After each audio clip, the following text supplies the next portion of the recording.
વિદ્યાર્થી મિત્રો આગળ વાત કરીએ જો હવે આપણે ક્ષય નિયતાંક લેમ્બડાની વ્યાખ્યા આપી અને એની સમજૂતી આપી છે બરાબર। એના પહેલા આપણે કાલના લેક્ચરનું થોડું યાદ કરી લઈએ। કાલે આપણે ખૂબ એક અગત્યનો પ્રશ્ન ભણી ગયા કે રેડિયોએક્ટિવિટીની ઘટનામાં રેડિયોએક્ટિવ ક્ષયનો ચળધાતાંકીય નિયમ આપણે મેળવ્યો બરાબર। કાલની વાત છે થોડુંક યાદ કરાવો n બરાબર n0 e λt બરાબર। આ આપેલ રેડિયોએક્ટિવ નમૂનામાં રહેલા અવિભાજિત ન્યુક્લિયસોની સંખ્યાના સ્વરૂપમાં ચળધાતાંકીય નિયમ છે। આમાં n0 ને કહેવાય t બરાબર 0 સમય અવિભાજિત ન્યુક્લિયસની સંખ્યા, n ને કહેવાય t સમય અવિભાજિત ન્યુક્લિયસની સંખ્યા। સમય જેમ જેમ પસાર થતો જાય તેમ તેમ આ સૂત્ર પ્રમાણે આપેલ નમૂનામાં ચળધાતાંકીય રીતે ન્યુક્લિયસોનું વિભાજન થતું જાય અને અવિભાજિત ન્યુક્લિયસની સંખ્યા ઘટતી જાય। આ સૂત્રમાં લેમ્બડા જે છે લેમ્બડા એ આપેલ રેડિયોએક્ટિવ નમૂનાનો કે આપેલ રેડિયોએક્ટિવ તત્વોનો ક્ષય નિયતાંક છે। એ ક્ષય નિયતાંકની આપણે વ્યાખ્યા પણ આજે આપીશું। ક્ષય નિયતાંક લેમ્બડા એ જે તે તત્વના પ્રકાર પર આધાર રાખે, તત્વ બદલાય આપેલ તત્વનો ક્ષય નિયતાંક પણ બદલાય। રેડિયોએક્ટિવ ક્ષયનો ચળધાતાંકીય નિયમ આ સ્વરૂપે તો આપણે મેળવ્યો છે। આના પરથી આપણે એક્ટિવિટીના સ્વરૂપમાં પણ લખી શકીએ I બરાબર I0 e λt બરાબર। આમાં I0 ને કહેવાય t બરાબર 0 સમયે આપેલ રેડિયોએક્ટિવ નમૂનાની એક્ટિવિટી, I ને કહેવાય t સમયે આપેલ રેડિયોએક્ટિવ નમૂનાની એક્ટિવિટી અને દળના સ્વરૂપમાં પણ લખી શકાય। આપણે આમે લખી શકાય m બરાબર m0 e λt। તો આ ત્રણેય બરાબર એક જ નિયમના જુદા જુદા સ્વરૂપ છે।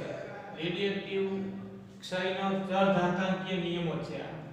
આ અવિભાજિત ન્યુક્લિયસની સંખ્યાના સ્વરૂપમાં, આપેલ રેડિયોએક્ટિવ તત્વની એક્ટિવિટીના સ્વરૂપમાં અને આપેલ રેડિયોએક્ટિવ તત્વના દળના સ્વરૂપમાં બરાબર। આ m0 છે t બરાબર 0 સમયે આપેલ રેડિયોએક્ટિવ નમૂનાનું દળ થયું અને m છે t સમયે રેડિયોએક્ટિવ નમૂનાનું દળ થયું। જેમ સમય પસાર થતો જાય તેમ તેમ વિભાજન થતું જાય એટલે આપેલ રેડિયોએક્ટિવ નમૂનાનું દળ પણ ચળધાતાંકીય રીતે ઘટશે।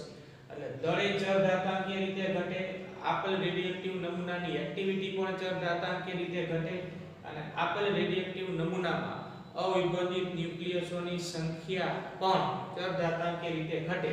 એટલે આપણે આલેખ પણ દોરી ગયા। આલેખનું જે સ્વરૂપ છે આવું મળે છે આપણે બરાબર। આ સમય અહીંયા લીધો આપણે તો જેમ સમય પસાર થાય તેમ તેમ અહીંયા આપણે n લઈએ n એટલે કે અવિભાજિત ન્યુક્લિયસની સંખ્યા। તો સમય પસાર થાય તેમ અવિભાજિત ન્યુક્લિયસની સંખ્યા ઘટશે। t બરાબર 0 સમય n બરાબર n0 અને સમય પસાર થાય તેમ ચળધાતાંકીય રીતે અવિભાજિત ન્યુક્લિયસની સંખ્યા ઘટશે એટલે વિભાજન થતું જશે। આપણે અહીંયા I પણ લખી શકીએ, એક્ટિવિટી વિરુદ્ધ સમયનો આલેખ દોરો તો પણ આ જ રીતે આવશે કે પ્રારંભમાં t બરાબર 0 સમય એક્ટિવિટી I0, સમય પસાર થાય તેમ તેમ એક્ટિવિટી ચળધાતાંકીય રીતે ઘટશે। એટલે કે પ્રારંભમાં એક્ટિવિટી વધારો, સમય પસાર થાય તેમ તેમ એક્ટિવિટી ચળધાતાંકીય રીતે ઘટે છે। અને આપણે દળના સ્વરૂપમાં આલેખ દોરવો હોય તો અહીંયા દળ લઈએ, રેડિયોએક્ટિવ નમૂનાનું દળ t બરાબર 0 સમયે રેડિયોએક્ટિવ નમૂનાનું દળ m0, જેમ જેમ વિભાજન થતું જાય તેમ તેમ આપેલ રેડિયોએક્ટિવ નમૂનાનું દળ પણ ચળધાતાંકીય રીતે ઘટતું જાય બરાબર। એટલે આપણે n વિરુદ્ધ t નો આલેખ દોરો કે I વિરુદ્ધ t નો આલેખ દોરો કે m વિરુદ્ધ t નો આલેખ દોરો, આલેખનું સ્વરૂપ એક જ આવશે જેને આપણે રેડિયોએક્ટિવ ક્ષય માટેનો ચળધાતાંકીય વક્ર એવું પણ એનું આપણે નામ આપીશું। આ ચળધાતાંકીય વક્ર છે બરાબર। આટલું આપણે કાલે ભણી ગયા। આ સૂત્રમાં જે લેમ્બડા આવે છે એ આપેલ રેડિયોએક્ટિવ નમૂનાનો ક્ષય નિયતાંક છે બરાબર, અથવા તો રેડિયોએક્ટિવ નિયતાંક છે। એ રેડિયોએક્ટિવ નિયતાંકની વ્યાખ્યા આપણે આપી છે।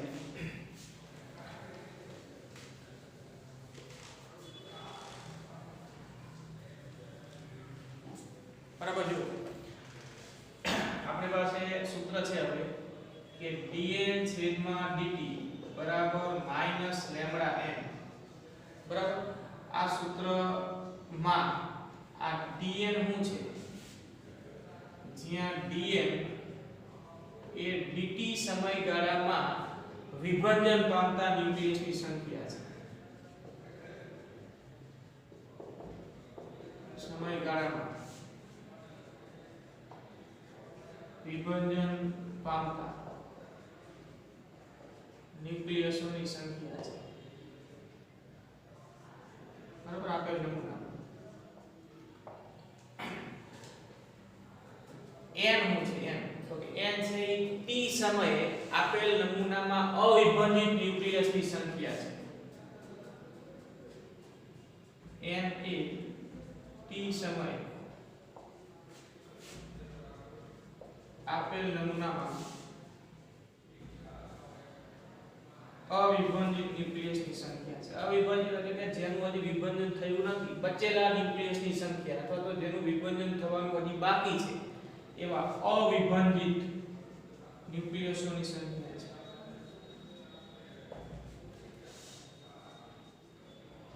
બરાબર, આખું જે dn છેદમાં dt પદ છે એને આપણે શું નામ આપ્યું હતું? કાલે જ વાત છે, આ સૂત્ર આપણે કાલે એના નિયમ પરથી જે પહેલા શરૂઆતમાં આજ લખ્યું હતું આના પરથી પછી આપણે આ છેલ્લા સ્વરૂપો મેળવ્યા હતા. તો આ dn છેદમાં dt ને આપણે શું કીધું છે? તો કે એને એક્ટિવિટી કહેવાય અથવા તો એને કહેવાય આપેલ રેડિયેટિવ નમૂનાનો વિભાજનનો દર. એકમ સમયમાં વિભાજન પામતા ન્યુક્લિયસની સંખ્યા અથવા વિભાજનનો દર, અથવા એનું નામ આપણે આપ્યું એક્ટિવિટી, જેને આપણે i વડે દર્શાવી શકીએ. તો આ સૂત્રને આપણે આમે લખ્યું હતું કે i બરાબર -λn, બરાબર, અને i કહેવાય. આ dn છેદમાં dt ને i વડે પણ દર્શાવી શકાય. એક્ટિવિટી કહેવાય, વિભાજનનો દર કહેવાય. બરાબર, જ્યાં dn છેદમાં dt બરાબર i એ વિભાજનનો દર છે. વિભાજનનો દર એક્ટિવિટી, બરાબર, અથવા એકમ સમયમાં વિભાજન પામતા ન્યુક્લિયસની સંખ્યા છે. અને લેમ્ડા છે એ ક્ષય નિયતાંક છે. લેમ્ડા એ આપેલ રેડિયોએક્ટિવ નમૂનાનો ક્ષય નિયતાંક છે. બરાબર, તો તમે સૂત્ર પરથી જોઈ શકો છો કે ક્ષય નિયતાંક જેમ વધારે એક્ટિવિટી વધારે, એટલે કે એકમ સમયમાં વિભાજન પામતા ન્યુક્લિયસની સંખ્યા વધારે. જેમ લેમ્ડા મોટો તેમ એક્ટિવિટી i વધારે.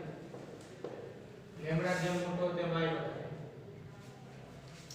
લેમ્ડા જેમ નાનો હોય એક્ટિવિટી ઓછી. લેમ્ડા મોટો તેમ એક્ટિવિટી i વધુ. જેમ જેમ લેમ્ડા નાનો તેમ એક્ટિવિટી ઓછી. બરાબર, સીધું જ વાત છે કે લેમ્ડા વધારે તો એક્ટિવિટી વધારે, લેમ્ડા ઓછું તો એક્ટિવિટી ઓછી.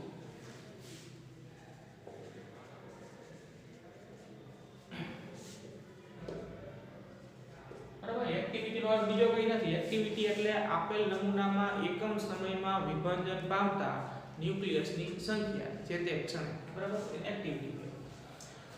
હવે જો આ સૂત્રમાં લેમ્ડાને કરતા બનાવીએ અને ઋણ નિશાનીનો અર્થ આપણે કરી ગયા. કારણ કે ઋણ નિશાની એવું સૂચવે છે કે જેમ સમય પસાર થાય એમ અવિભાજિત ન્યુક્લિયસની સંખ્યા ઘટે છે, એના માટે ઋણ નિશાની છે. વ્યાખ્યા આપવા માટે આપણે ઋણ નિશાની ન લખી તો ચાલે, બરાબર, આમ લખી શકાય. તો આમાં લેમ્ડાને કરતા બનાવો તો લેમ્ડા બરાબર dn છેદમાં dt n ના છેદમાં લઈ જાવ. આ લેમ્ડાને કરતા બનાવો, ઋણ નિશાની આપણે અવગણી, બરાબર, n ને આ છેદમાં લઈ જાવ એટલે લેમ્ડા બરાબર dn છેદમાં dt ના છેદમાં n. આ dn છેદમાં dt એટલે એક્ટિવિટી છે, તો i છેદમાં n થાય. i છેદમાં n એવું લખાય, બરાબર. તો આને આપણે શબ્દોમાં બોલીએ એ જ લેમ્ડાની વ્યાખ્યા કે સીધું બોલીએ તેમ કહેવાય એક્ટિવિટી અને t સમયે અવિભાજિત ન્યુક્લિયસની સંખ્યા ના ગુણોત્તરને ક્ષય નિયતાંક કહેવાય. તો આપણે આ રીતે શબ્દો વાપરીએ કે આપેલ રેડિયેટિવ તત્વના વિભાજનનો દર અને તે સમયે તેમાં રહેલા અવિભાજિત ન્યુક્લિયસની સંખ્યાના ગુણોત્તર આપેલ રેડિયેટિવ તત્વનો ક્ષય નિયતાંક કહેવાય.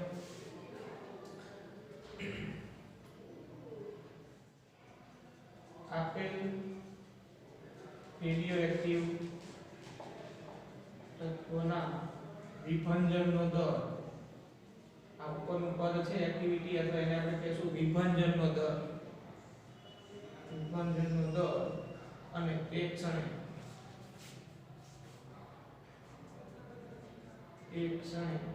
તેમાં રહેલા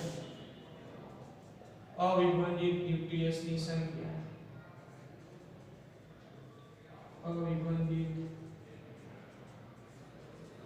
ન્યુક્લિયસની સંખ્યા n n ના ગુણોત્તરને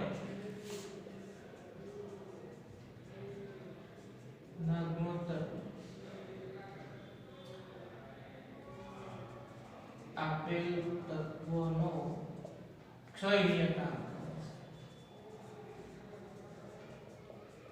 લેમ્ડા.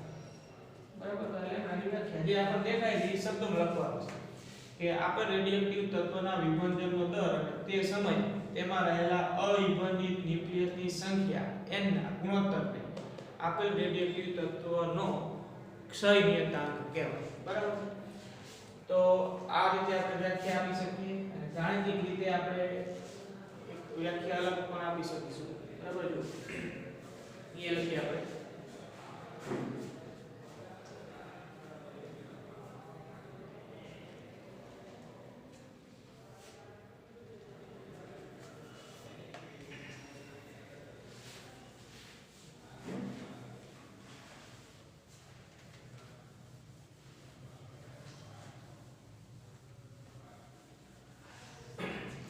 ગાણિતિક રીતે લેમ્ડાનો અર્થ કરીએ તો આમ લખાય. ગાણિતિક રીતે આપણે આ લેમ્ડાનો અર્થ કરીએ તેમ કહેવાય કે આપેલ રેડિયેટિવ નમૂનામાં એકમ સમયમાં આપેલ રેડિયોએક્ટિવ નમૂનામાં એકમ સમયમાં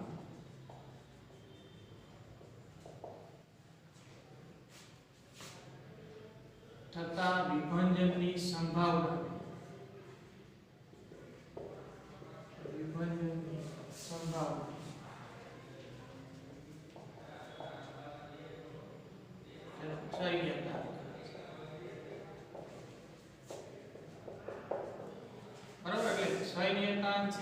આપેલ રેડિયેટિવ તત્વમાં એકમ સમયમાં વિભાજનની સંભાવના પણ સૂચવે છે. ગાણિતિક રીતે આપણે લેમ્ડાને આ રીતે વ્યાખ્યાયિત કરી શકીએ કે એકમ સમયમાં આપેલ રેડિયેટિવ તત્વમાં વિભાજનની સંભાવના એટલે એનો ક્ષય નિયતાંક. અને આપણે વ્યાખ્યા આ ગુણોત્તર સ્વરૂપે પણ આપી શકીએ. બરાબર.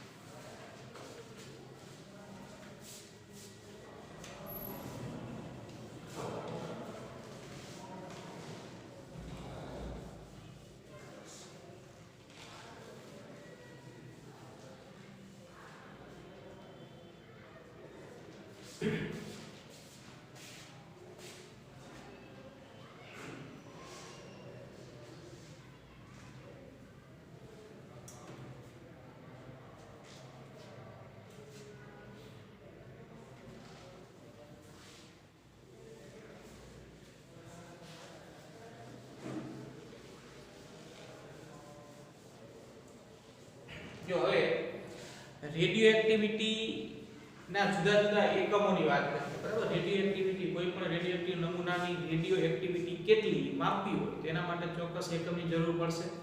એટલે એવા જુદા જુદા 3 એકમો બરાબર વ્યાખ્યાયિત કરવામાં આવ્યા છે. તો આપણે રેડિયોએક્ટિવિટીના એકમોની માહિતી મેળવીએ. રેડિયોએક્ટિવિટી ના જુદા જુદા એકમ જણાવી તેની વ્યાખ્યા. બરાબર. હવે એમાં પહેલું છે એક્ટિવિટી ની શોધ સૌપ્રથમ બેક્ટેરિયલ નામના વૈજ્ઞાનિકે કરી હતી. તો આપણે પહેલો જ એકમ બેક્ટેરિયલના નામ પરથી છે કે બેક્ટેરિયલ. બરાબર. પહેલો એકમ છે બેક્ટેરિયલ. બેક્ટેરિયલ આ એકમ રેડિયેટિવના એકમ તરીકે તમે બેક્ટેરિયલનો ઉપયોગ કરશો એની સંજ્ઞા BQ વડે દર્શાવો. તો એક બેક્ટેરિયલ એક્ટિવિટી એટલે શું એમ તેની વ્યાખ્યા આપીએ તો કે આપેલ રેડિયેટિવ નમૂનામાં દર સેકન્ડે એક ન્યુક્લિયસનું વિભાજન થાય પર સેકન્ડ માત્ર એક. તો આપેલ રેડિયેટિવ નમૂનાની એક્ટિવિટી એક બેક્ટેરિયલ કહેવાય. આપેલ રેડિયેટિવ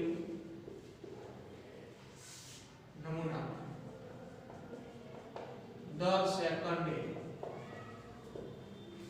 સેકન્ડે એક ન્યુક્લિયસનું વિભાજન થાય. બરાબર. વિભાજન થાય તો તેની એક્ટિવિટી એક બેક્ટેરિયલ BQ. બરાબર. આ સંજ્ઞા BQ વડે દર્શાવી.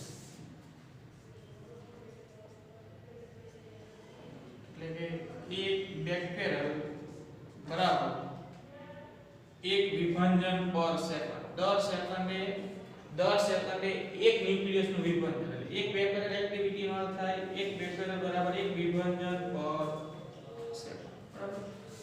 તો આ પહેલા એકમની વાત થઈ. પછી બીજો એકમ જોઈએ ક્યુરી.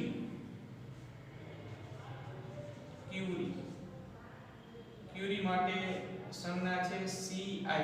બરાબર. આ રીતે એની સંજ્ઞા આપવાની ક્યુરી. તો ક્યુરી એટલે એક ક્યુરી એક્ટિવિટી એટલે કેટલા વિભાજન પર સેકન્ડ એ માહિતી આપણે આપવાની છે. તો આમાં દર સેકન્ડે એક ન્યુક્લિયસનું વિભાજન થાય તો એક્ટિવિટી એક બેક્ટેરિયલ કહેવાય. એમ એક ક્યુરી એક્ટિવિટી એટલે આપેલ રેડિયેટિવ નમૂનામાં દર સેકન્ડે 3.7 ગુણ્યા 10 ની 10 ઘાત ન્યુક્લિયસનું વિભાજન થાય તો એની એક્ટિવિટી એક ક્યુરી કહેવાય. એ આંકડો ધ્યાનમાં રાખવાનો તમારે. બરાબર. અહીંયા દર સેકન્ડે એક ન્યુક્લિયસ. એવી રીતે અહીંયા કે આપેલ રેડિયેટિવ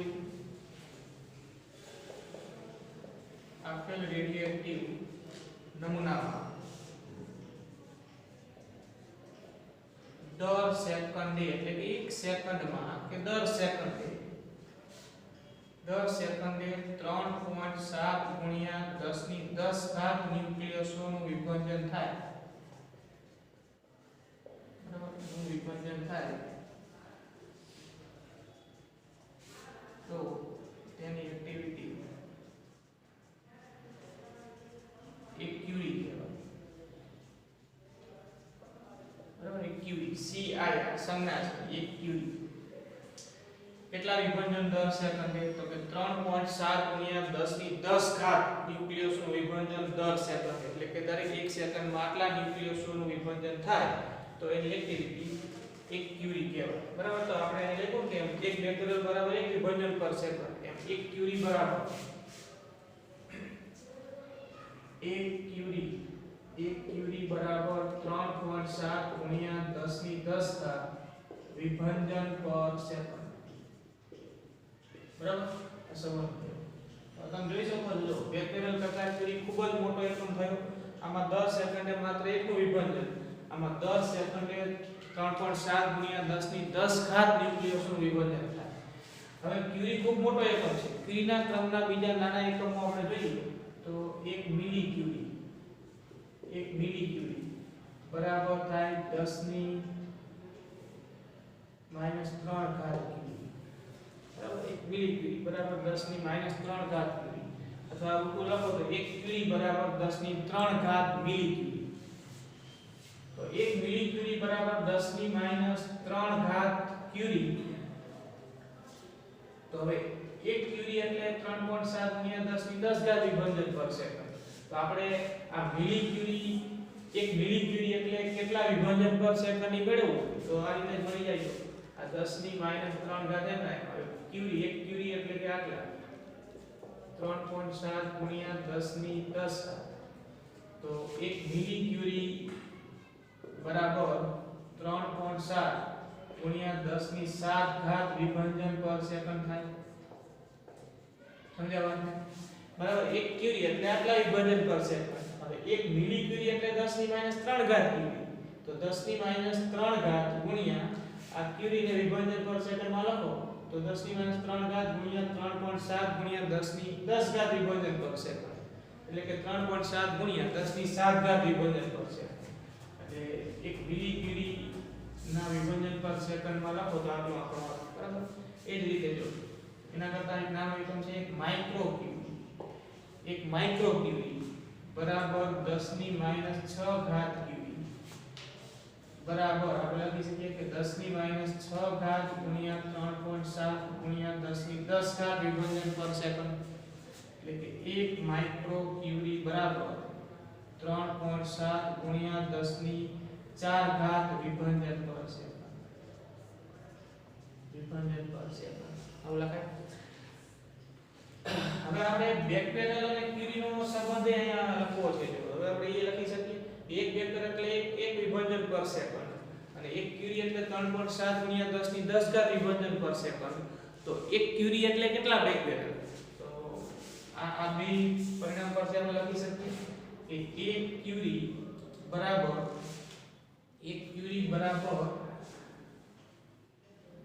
3.7 ગુણ્યા 10 ની 10 ઘાત બેક્ટેરિયલ થાય. થાય ને બરાબર જો કેમ કે એક બેક્ટેરિયલ એટલે એક વિભંજન પર સેકન્ડ અને એક ક્યુરી એટલે આ 3.7 ગુણ્યા 10 ની 10 ઘાત વિભંજન પર સેકન્ડ.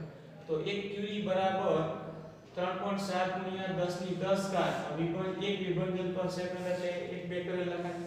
તો એક ક્યુરી ના બેક્ટેરિયલ આટલા બરાબર. હજી એક એકમ છે આનો કે જો રુધ્રફળ ઈ પણ આપણે વ્યાખ્યાયિત કરી દીધું. આ સંબંધો ધ્યાનમાં રાખજો.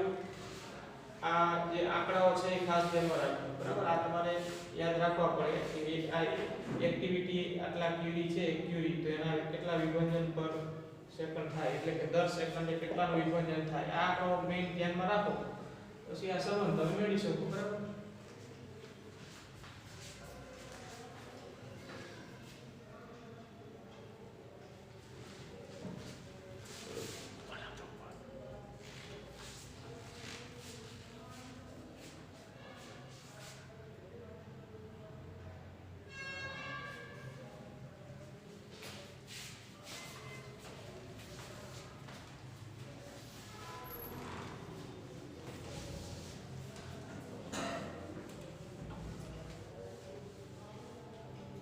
ત્રીજો એકમ છે રુધ્રફળ.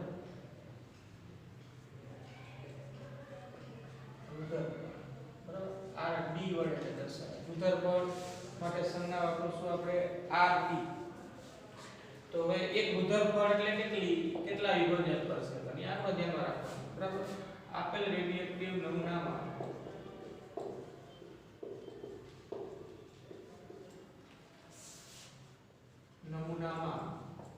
દર સેકન્ડે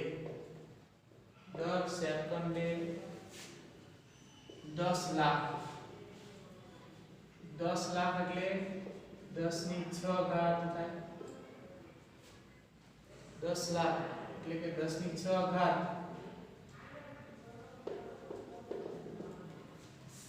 10 ની 6 ઘાત ન્યુક્લિયસોનું વિભંજન થાય. ન્યુક્લિયસોનું વિભંજન થાય દર સેકન્ડે 10 લાખ એટલે કે 10 ની 6 ઘાત ન્યુક્લિયસોનું વિભંજન થાય. તો તેની એક્ટિવિટી એટલે કે આપેલ રિએક્ટિવ નમૂના તેની એક્ટિવિટી એક રુધ્રફળ માટે સંજ્ઞા સ્મોલ rd લખો. બરાબર તેની આ bq હતું અહીંયા ci એમાં આ એક્ટિવિટી એક રુધ્રફળ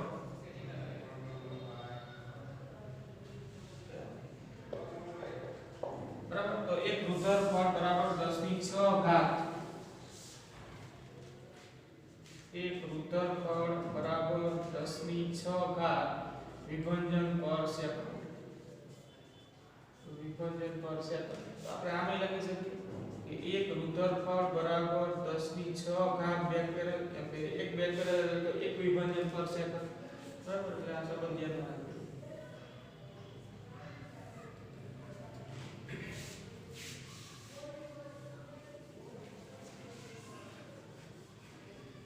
એટલે રેડિયેટિવિટીના આ ત્રણ એકમો અને ત્રણેય એકમોના એકબીજા સાથેના સંબંધ ખાસ ધ્યાનમાં રાખવા.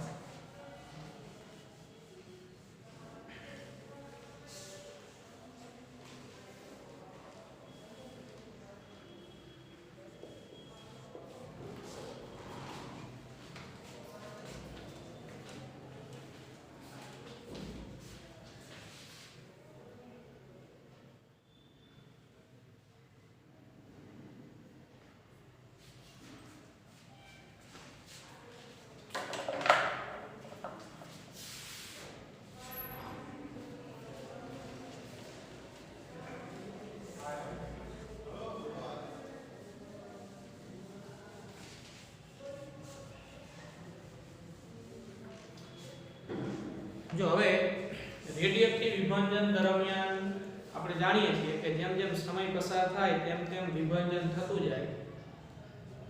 અવિભાજિત ન્યુક્લિયસની સંખ્યા ચર ધાતાંકીય રીતે ઘટતી જાય. આપણે ચર ધાતાંકીય નિયમે મેળવી ગયા, એક્ટિવિટી નો અર્થ કરી ગયા, સહનિયતાંકનો અર્થ કરી લીધો આપણે, અને એક્ટિવિટીના માપન માટેના જુદા જુદા ત્રણ એકમો વ્યાખ્યાયિત કરી દીધા. હવે આપણે આ એક્ટિવિટીની રેડિયેટિવિટીની ઘટનામાં બે ચોક્કસ સમયગાળા વ્યાખ્યાયિત કરવા છે. એમાં પહેલો છે અર્ધ જીવનકાળ અથવા તેને અર્ધ આયુ એવું કહેવાય છે, અને બીજું છે સરેરાશ જીવનકાળ. બરાબર? તો અર્ધ જીવનકાળ એટલે શું એનો અર્થ કરી અને આપણે અર્ધ જીવનકાળ અને ક્ષય નિયતાંક લેમ્ડા વચ્ચેનો સંબંધ મેળવવો છે. ત્યારબાદ એવું જ એક બીજું પદ છે સરેરાશ જીવનકાળ. સરેરાશ જીવનકાળ આપણે રેડિયેટિવ નમૂના માટે વ્યાખ્યાયિત કરી અને એનો પણ ક્ષય નિયતાંક લેમ્ડા સાથેનો સંબંધ આપણે મેળવીશું. એટલે પહેલા આપણે અર્ધ જીવનકાળ કે અર્ધ આયુનો અર્થ કરીએ કે આપેલ રેડિયેટિવ નમૂના માટે તો રેડિયેટિવ પદાર્થ માટે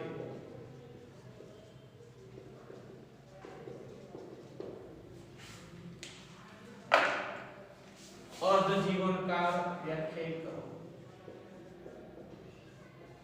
અર્ધ જીવનકાળ તો એને આપણે અર્ધ આયુ એવું કહીશું. અર્ધ આયુ,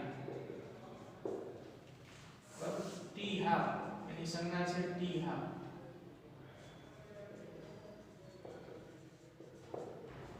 વ્યાખ્યાયિત કરો અને તેનો ક્ષય નિયતાંક લેમ્ડા સાથેનો સંબંધ મેળવો.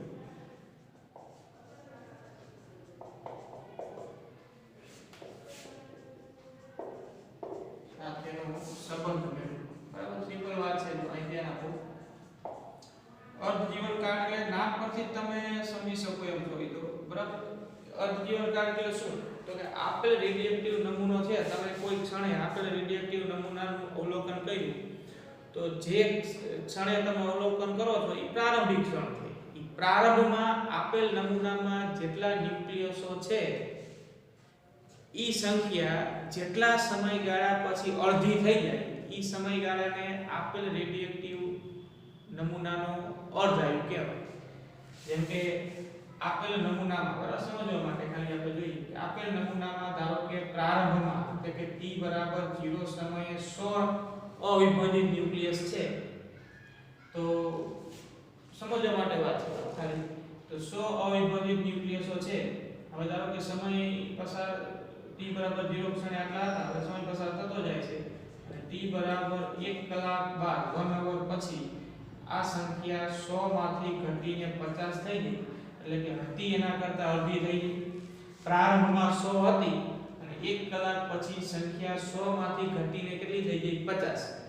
તો જે સમયગાળામાં આ સંખ્યા અડધી થઈ ઈ સમયગાળાને આપેલ રેડિયેટિવ નમૂનાનો અર્ધ આયુ કહેવાય. બરાબર? આટલી જ વાત છે. શબ્દોમાં લખી નાખીએ. જે સમયગાળામાં આપેલ રેડિયેટિવ નમૂનામાં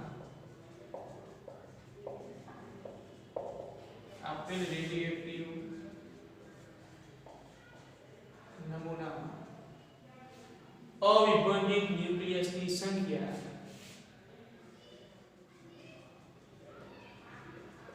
અવિભાજિત ન્યુક્લિયસની સંખ્યા ન્યુક્લિયસોની સંખ્યા પ્રારંભિક સંખ્યાની અડધી થઈ જાય. પ્રારંભિક 100 હતી તો જે સમયગાળામાં 100 માંથી અડધી એટલે 50 થઈ ગઈ એ સમયગાળાને બરાબર આપેલ નમૂનાનો અર્ધાયુ કહેવાય. આ 150 તો ખાલી આપણે સમજવા માટે લીધું છે બરાબર. દરેક તત્વ માટે આ અર્ધાયુ જુદો જુદો હોય છે અને દરેક તત્વ માટે બરાબર આ સંખ્યા કે 150 નો હોય તો સમજવા માટે આપણે ખાલી લીધું. એક નમૂનો છે તેમાં અસંખ્ય ન્યુક્લિયસો છે અને એનું વિભાજન ક્રમશઃ થયા કરે છે. જે સમયગાળામાં પ્રારંભિક સંખ્યા કરતા અવિભાજિત ન્યુક્લિયસની સંખ્યા અડધી થઈ જાય એને આપેલ રેડિયોએક્ટિવ તત્વનો અર્ધાયુ કહેવાય બરાબર. તો એ લખવાનું છે આપણે કે જે સમયગાળામાં આપેલ રેડિયોએક્ટિવ નમૂનામાં અવિભાજિત ન્યુક્લિયસની સંખ્યા પ્રારંભિક સંખ્યા કરતા અડધી થઈ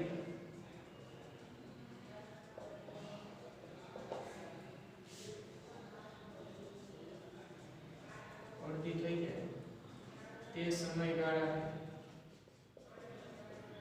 આપેલ નમૂના એટલે કે આ રેડિયોએક્ટિવ નમૂના અર્ધાયુ ટી હાફ બરાબર. તો આપણે હવે ટી હાફ એટલે કે અર્ધાયુ અને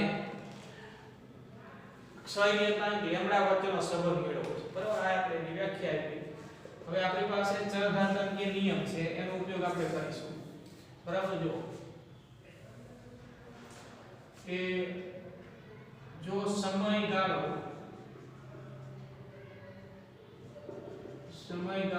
t એટલે કે ટાઉ હાફ જેટલો હોય એટલે કે જો સમયગાળો આપેલ રેડિયોએક્ટિવ નમૂના માટે ટાઉ હાફ જેટલો હોય એના અર્ધાયુ જેટલો હોય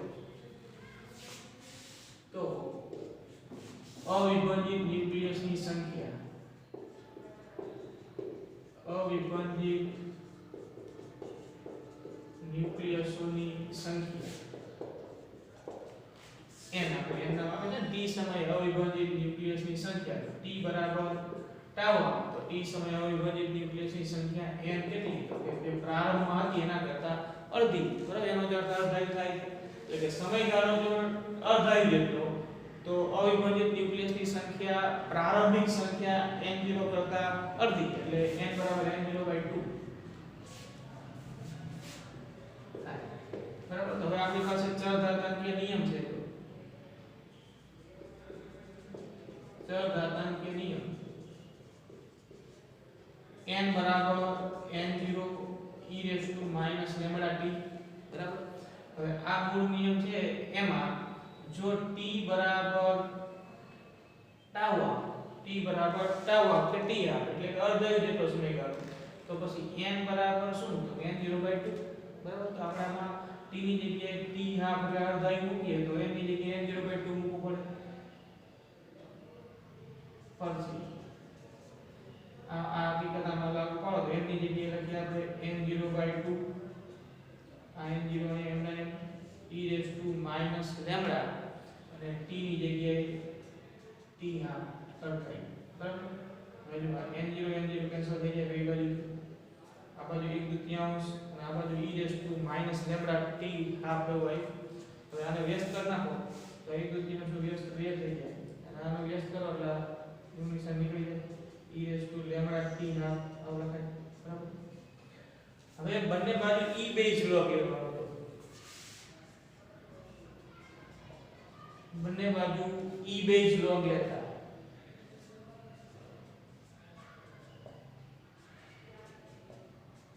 બંને બાજુ e બેઝ log લેતા તો આ બાજુ 2 છે e બેઝ log ની સંજ્ઞા આપણે લખી છે ને ln2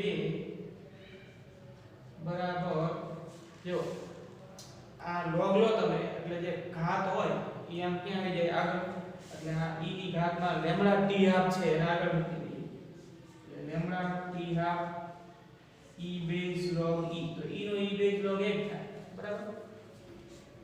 e નો e બેઝ log કેટલો થાય 1 થાય બરાબર. અહીંથી આપણે આગળ વધારીએ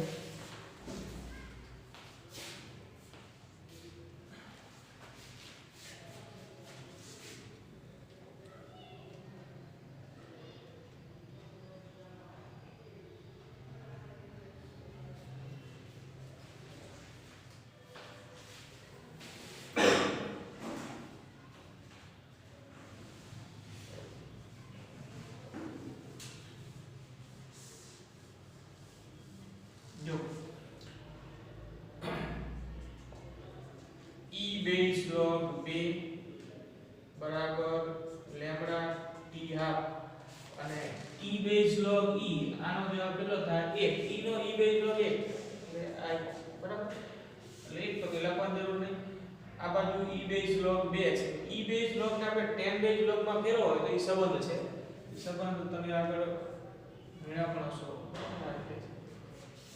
e બેઝ log x બરાબર 2.303 log x આપણે ln સંજ્ઞા છે e બેઝ log ની સંજ્ઞા છે અને log જે log લખીએ છીએ 10 બેઝ log ની સંજ્ઞા છે ઘણી વખત અહીંયા 10 લખ્યું તો આ 10 બેઝ log છે ટૂંકમાં e બેઝ log ને 10 બેઝ log માં કન્વર્ટ કરવા હોય તો કેટલા વડે આપણે ગુણશું એને તો કે 2.303 તો e બેઝ log x બરાબર થાય 2.303 10 બેઝ log x બરાબર આ હકીકત આપણે વાપરીએ છીએ તો આ e બેઝ log 2 છે ને 10 બેઝ log માં ફેરવો હોય તો આ રીતે લખાય 2.303 10 બેઝ log 2 આ બધું એમ નહીં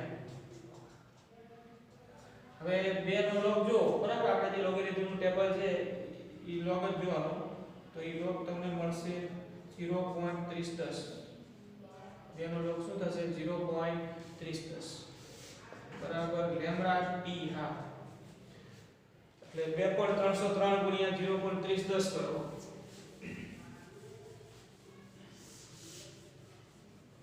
એટલે આ જે ગુણાકાર આવશે એ આવશે 0.693 બરાબર લેમ્બડા ટાઉ આપણે બરાબર આમાં લેમ્બડા ને કરતા બનાવો કે ટાઉ ને કરતા બનાવો t બરાબર 0.693 બાય લેમ્બડા આવું થાય ને આમાં લખાય લેમ્બડા બરાબર 0.693 છેદમાં t બરાબર તો આ ક્ષય નિયતાંક લેમ્બડા આપેલ રેડિયેટિવ તત્વનો ક્ષય નિયતાંક લેમ્બડા અને આપેલ રેડિયેટિવ તત્વનો અર્ધ જીવનકાળ t હાફ વચ્ચેનો સંબંધ છે અહીંયા જો આ ઉપર તો અચળ આંકડો આવ્યો તો આનો અર્થ કે તાવ હાફ અને ક્ષય નિયતાંક એકબીજાના વ્યસ્ત પ્રમાણમાં છે લખી શકીએ કે અર્ધાયુ ક્ષય નિયતાંક લેમ્બડાના વ્યસ્ત પ્રમાણમાં હોય છે અર્ધાયુ t હાફ ક્ષય નિયતાંક લેમ્બડાના વ્યસ્ત પ્રમાણમાં હોય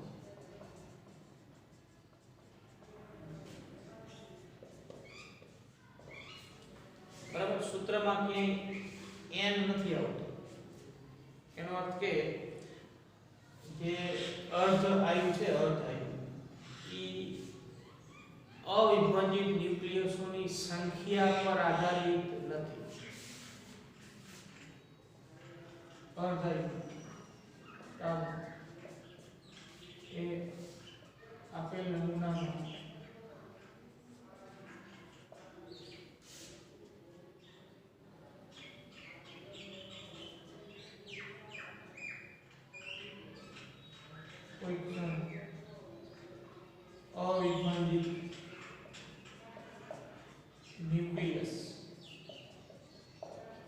અવિભાજિત ન્યુક્લિયસોની સંખ્યા n પર આધારિત નથી